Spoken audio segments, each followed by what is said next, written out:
नमस्कार दोस्तों, कैसे हैं आप लोग। उम्मीद करता हूँ आप सभी लोग स्वस्थ होंगे, मस्त होंगे, अपना ख्याल रख रहे होंगे, साथ ही साथ परिवार का भी आप लोग ख्याल रख रहे होंगे और साथ ही साथ समाज के लिए भी कुछ ना कुछ अपनी जिम्मेदारियों का निर्वहन आप लोग कर रहे होंगे।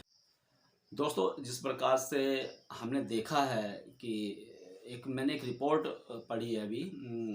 वैसे मैं न्यूज़ चैनल बहुत कम देखता हूँ और राष्ट्रीय स्तर की जो खबरें हैं वो बहुत कम, मुझे नॉलेज भी बहुत कम है और मैं उस पर बात भी नहीं करता जल्दी से। सिर्फ़ और सिर्फ मेरा अपना मकसद ये है कि कोटद्वार और ज़्यादा हो गया तो अपने गढ़वाल के लिए मैं थोड़ा बहुत अगर कंट्रीब्यूशन कर पाया तो बहुत बड़ी बात होगी। दोस्तों, मैं खबर पढ़ रहा था और खबर में ये बताया गया, ये कहा जा रहा था कि आने वाले समय में भारत की जो जीडीपी होगी वो 6 से ज़्यादा की जीडीपी होगी भारत की।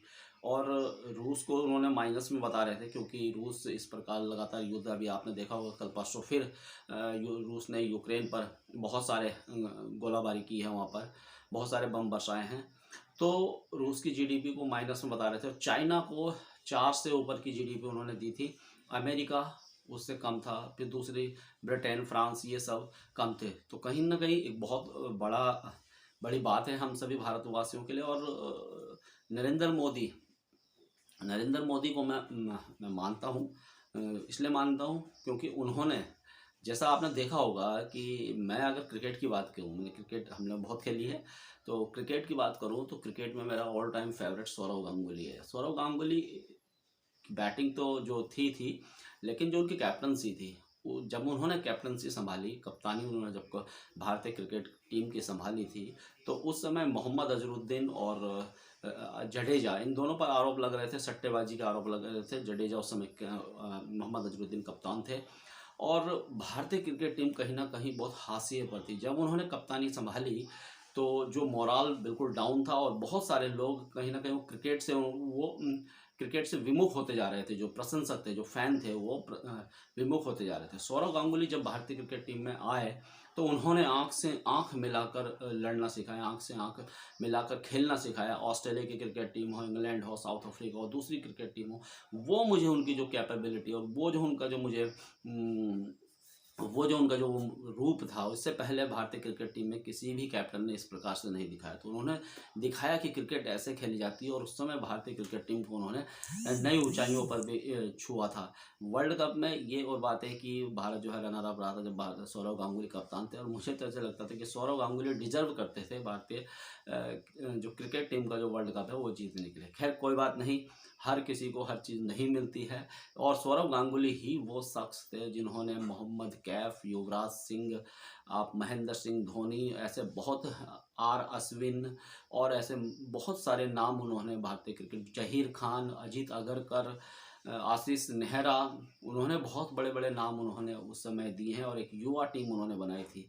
तो आज जो भारतीय क्रिकेट टीम की जो ये नींव आप देख रहे हो, भारतीय क्रिकेट टीम जो ये बनी हुई है, इसकी नींव जो है सौरव गांगुली ने रखी थी। आँख से आँख दिखाकर उन्होंने लड़ना सिखाया था, कॉलर ऊंचे कर कर लड़ना उन्होंने सिखाया था भारतीय क्रिकेट टीम को, इसलिए वो मेरे ऑल टाइम मेरे फेवरेट हैं।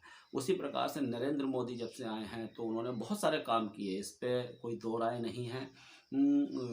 370 जो कि एक ऐसा मधुमक्खी का छत्ता था जिस पे हाथ डालने में ही लोग डरते थे, सरकारें डरती थी। 370 उन्होंने हटाया, एनआरसी वो लेकर आए और अयोध्या का राम मंदिर है वो भी बना है, अच्छी बात है, वो भी बहुत मंदिर बना है, उसमें कई कुर्बानियाँ भी गई है। ऐसे बहुत सारे काम जो है नरेंद्र मोदी ने किए, काशी विश्वनाथ का जीर्णोद्धार किया गया है। ऐसे बहुत से काम किए हैं और अभी जो है विश्व स्तर पर कहीं ना कहीं जो भारतीय जीडीपी जो 6 से ज़्यादा की होने वाली, तो वो गर्व का विषय हम सभी के लिए है। लेकिन अगर केंद्र में तो अच्छा काम हो रहा है, केंद्र से मुझे कोई परेशानी नहीं। लेकिन अगर उत्तराखंड की बात की जाए तो देखिए दोस्तों, उत्तराखंड में हमारे नेताओं ने कुछ नहीं किया। आप अगर 4 विधानसभा की बात मैं आपको बताऊं, पिछली बार की 5 और अभी 1 साल ही होने वाला, 7 महीने हो चुके हैं। तो 5 महीने यमकेश्वर विधानसभा में कुछ काम नहीं हुआ। लैंसडाउन विधानसभा, क्योंकि मैं घूमा हूँ, मैं आपको ये जो हवाई बातें नहीं बोल रहा हूँ, मैं वहाँ घूमा हूँ, मैंने वहाँ पर लोगों से बातें की है। लैंसडाउन विधानसभा में वहाँ पर काम नहीं हुआ। कोटद्वार विधानसभा आप निरंतर देखते हैं कि किस प्रकार से कोटद्वार विधानसभा में काम हो रहे हैं या नहीं हो रहे हैं। 6 साल में कुछ नहीं। वहाँ हरक सिंह रावत जी ने वो जो लाडला चिल्लर खाल मार्ग में कुछ थोड़ा उसको जो है रोड चलने लायक बनाई है और वो भी उनके अपने दम पर, क्योंकि ये लोग भारतीय जनता पार्टी के लोग ही अपने नेता की टांग खींच रहे थे। और इसी प्रकार से शायद अब जो समय है वो नहीं हो पा रहा है। दूसरे टांग नहीं खींचते हैं, अपने ही दल के जो लोग होते हैं वो टांग खींचते हैं। उनका कारण ये है कि उन्होंने कहा यार अगर ये व्यक्ति इस बार विधायकी में काम कर लेगा तो फिर अगली बार हमारा नंबर नहीं आएगा, फिर अगली बार ये। तो इस प्रकार से यहाँ पर ये हो रहा है, एक दूसरे की टांग खींच रहे हैं। और मुंह में राम बगल में छुरी, इनके अपने नेता करते हैं। तो आप देख ही रहे हैं कि केंद्र की तो बात नहीं करेंगे हम।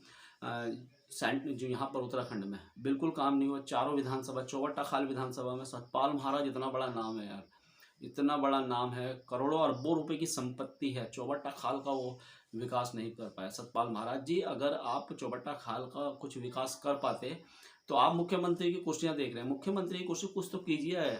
आप सिर्फ कुछ मत कीजिए, चौबट्टा खाल में रहिए और वहाँ पर काम कीजिए, अपने आप आपका नाम आगे जाता है यार।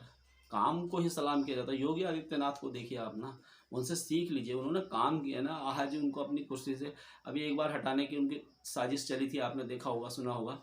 तो वो क्या कुछ रहा, क्योंकि जब काम है यार, जनता आपके साथ रहेगी तो कोई आपको हटा नहीं सकता, कोई आपको हिला डुला नहीं सकता। सतपाल महाराज इतना विकास वो कर सकते हैं, वो व्यक्ति इतना विकास कर सकता है, सतपाल महाराज जैसा व्यक्ति। लेकिन बड़ा दुर्भाग्य है हमारे उत्तराखंड का, इतने बड़े बड़े नाम होने के बावजूद देखिए चौबट्टा खाल किस प्रकार से है। यमकेश्वर आपने देखा ही होगा, यमकेश्वर किस प्रकार से है। पिछली बार रितु खंडूरी जी थी और लगातार वहाँ पर लोग कहते थे कि कुछ काम नहीं हुआ, बिल्कुल काम नहीं हुआ। यमकेश्वर में समस्याएं बहुत सारी, यमकेश्वर में जंगली जानवरों की समस्याएं, सड़कें, बिल्कुल थोड़ा सा जो विकास हुआ है वही लक्ष्मण झूला वाला वो बेल्ट पे विकास हुआ होगा थोड़ा। उस साइड में देखो, मैं गया नहीं हूँ तो मैं कह नहीं सकता हूँ, लेकिन उस साइड जो विकास हुआ होगा तो हुआ होगा। एक बार बहुत पहले वहाँ गया था। उसके बाद बाकी ये जो पूरा क्षेत्र है, पौखाल, कांडाखाल, डांडा मंडी, ये पूरा क्षेत्र बिल्कुल पिछड़ा हुआ क्षेत्र है। जंगली जानवरों का भय वहाँ है, कई जगह तो टावर नहीं आते हैं, मोबाइल नहीं आते हैं। और जिस प्रकार से लोग वहाँ पर खेती करते हैं, खेती के लिए तो सुविधाएं हैं, लेकिन सुविधाएं जो सरकारी सुविधाएं वो नहीं है। जैसे ट्रांसपोर्ट की सुविधाएं नहीं, जब रास्ते ही नहीं होंगे, सड़कें नहीं होंगी गाँव में, तो किस प्रकार से लोग सामान यहाँ पर लेकर आएंगे। तो यमकेश्वर में वो काम नहीं हुआ है। लैंसडाउन विधानसभा की बात कीजिए, तिकड़ी मार दी है दिलीप रावत जी ने वहाँ पर, लेकिन दिलीप रावत जी आपने भी वहाँ पर काम उस प्रकार से नहीं किया, ये आपको मानना पड़ेगा, जिस प्रकार से आपको काम करना चाहिए था। एक बार की मैं मान सकता हूँ, दो बार, तीसरी बार अब आप बने शायद अभी आप कर सकते हैं। अभी परसों एक बस जो खाई में गिरी थी, तो एक वीडियो में देख रहा था, गाँव वाले कह रहे थे 5 साल में आप आ रहे हैं आप। तो इस प्रकार से देखिए नेताओं के सामने, और जनता क्या करे, जनता वैसे हमारे उत्तराखंड की जनता इस प्रकार से नहीं है, लेकिन इस प्रकार से लोग परेशान हो गए हैं कि अब खुल के मुंह पर बोल रहे हैं, विधायक के मुंह के सामने बोल रहे हैं, सभी के सामने बोल रहे हैं। तो ये सोचने की आवश्यकता है, केंद्र में जो अच्छा काम है उसको अगर स्टेट में भी किया जाएगा तो निसंदेह आपकी भी वाहवाही होगी। और अभी देखिए इनके जो मंत्री हैं या जो इनके जो नेता हैं, उनकी बयानबाजी आप सुनिए। बंशीधर भगत जी हैं, जो कि पूर्व में उत्तराखंड प्रदेश अध्यक्ष रह चुके हैं, कैबिनेट मंत्री हैं और विधायक हैं अपनी नैनीताल की कोई सीट है वहाँ से, काला ढूंगी से शायद विधायक हैं। तो इस प्रकार की बयानबाजी दे रहे हैं कि दुर्गा को पटाओ, सरस्वती को पटाओ। अरे यार क्या हो तुम यार इंसान, किस प्रकार की, इतने बुजुर्ग हो गए, सठिया गए हो क्या तुम इस उम्र में? और सठिया गए हो तो यार पार्टी को ऐसे लोगों को हटाना चाहिए ना। हाँ, एक एज होनी चाहिए, हटा दो इनको कि अब भाई इनका जो है इनकी याददाश्त कमज़ोर हो चुकी है, ये सोचने समझने की शक्ति, क्यों इतने इनके पीछे इतने लोग रहते हैं। एक विधायक के पीछे कम से कम 1.5 से 2 लाख की आबादी रहती है, उनको देखती है, और वो इस प्रकार की बयानबाजी कर रहे हैं। और अच्छे पदों में आप रह चुके हैं, प्रदेश अध्यक्ष रह चुके हैं, और इस प्रकार की बयानबाजी दे रहे हैं। शर्म आनी चाहिए यार तुम्हें, और शर्म आनी चाहिए पार्टी को। हटाओ ऐसे व्यक्ति को कि जो इस प्रकार से, एक तो बॉलीवुड वालों ने बड़ा कबाड़ा कर रखा है, हमारे जो भी देखा साला वही हमारी जो है धर्म और हमारी संस्कृति पे फिल्में भी उन्हें हम ही पे बनाएगी। और सबसे, हम किसी की धर्म और संस्कृति पे नहीं बोलते हैं, ना हमें कोई बोलने की आवश्यकता है, क्योंकि हमारी जो संस्कृति है, हमारी जो विरासत है वो बहुत बड़ी है, उसका कोई मुकाबला नहीं कर सकता। तो हमें देखिए ऐसा होता है ना, जिसके पास कुछ होगा, है ना, बहुत कुछ है जिसके पास, वो क्यों किसी को यार बोलेगा जिसके पास नहीं होता, है ना। जैसे कहते हैं ना यार ये नंगा आदमी यार, इससे क्यों वो पंगा ले रहे हो। तो ऐसे ही है, हमारी तो ये संस्कृति इतनी है ना, विलक्षण है, इतनी बड़ी संस्कृति है यार। हमें किसी के बारे में बोलने की क्या आवश्यकता है, हम नहीं ना बोलेंगे ही।